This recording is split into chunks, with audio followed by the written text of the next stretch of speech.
Hello అండి, ఈరోజు మీకు మసాలా రైస్ నాటుకోడి కూర చేసే చూపెడతాను. దానికి కావాల్సిన పదార్థాలు ఇప్పుడు కొంచెం రైస్ కుక్కర్లోనే పెడతానండి. నేను కాసేపు పొయ్యి మీద వేపుకొని తర్వాత రైస్ కుక్కర్లో పెడతాను. రైస్ కొంచెం ఆయిల్ వేసాను, కొంచెం నెయ్యి వేసాను, కొంచెం కాదు కొంచెం ఎక్కువే.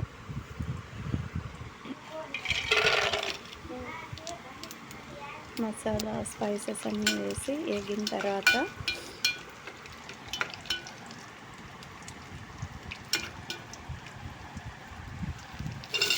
ఆనియన్స్,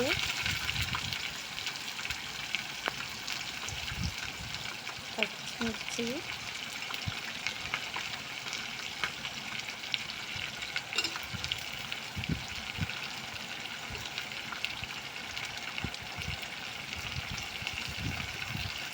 అయిపోయిన తర్వాత పుదీనా, కొత్తిమీర, అల్లం అన్నీ వేసి బాగా వేగిన తర్వాత మెంతాకు వేసానండి. కొంచెం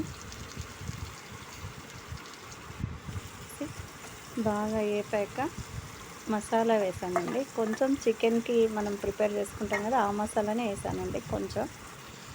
ఎందుకంటే రైస్ కూడా కొంచెం కారం ఉంటే బాగుంటుందని నేను మసాలా క్వాంటిటీ చాలా తక్కువ వేసాను. ఉప్పు వేసాను. బాగా వేపుకున్న తర్వాత ఇంకా వాటర్ వేసి మనం ఎసరు కలిసి పెట్టుకోవాలండి. అది పక్కన పెట్టాను. ఇప్పుడు నాటుకోడికి రెడీ చేస్తాను. మసాలా వేసి బాగా వేపాలి.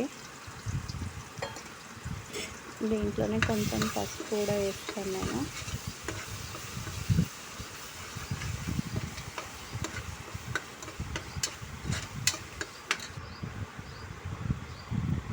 పసుపు వేగిన తర్వాత అదే ఉడుకుతా ఉంటుందా.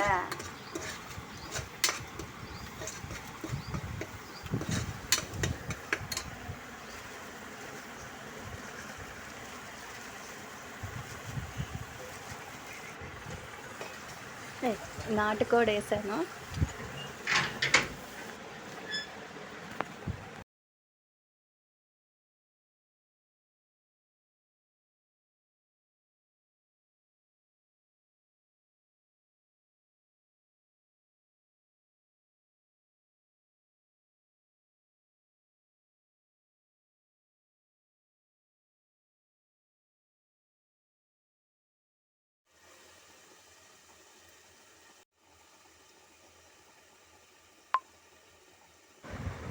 అదే ఉడుకుతా ఉంటుందా. మసాలా బాగా వేగాక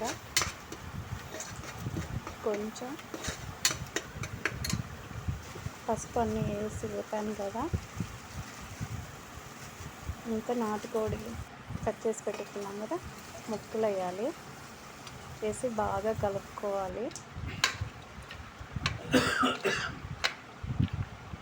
కలుపుకున్న తర్వాత 4 విజిల్ రానియాలండి. తర్వాత రైస్ రెడీ, నాటుకోడి రెడీ. సూపర్ అండి. ఇంకా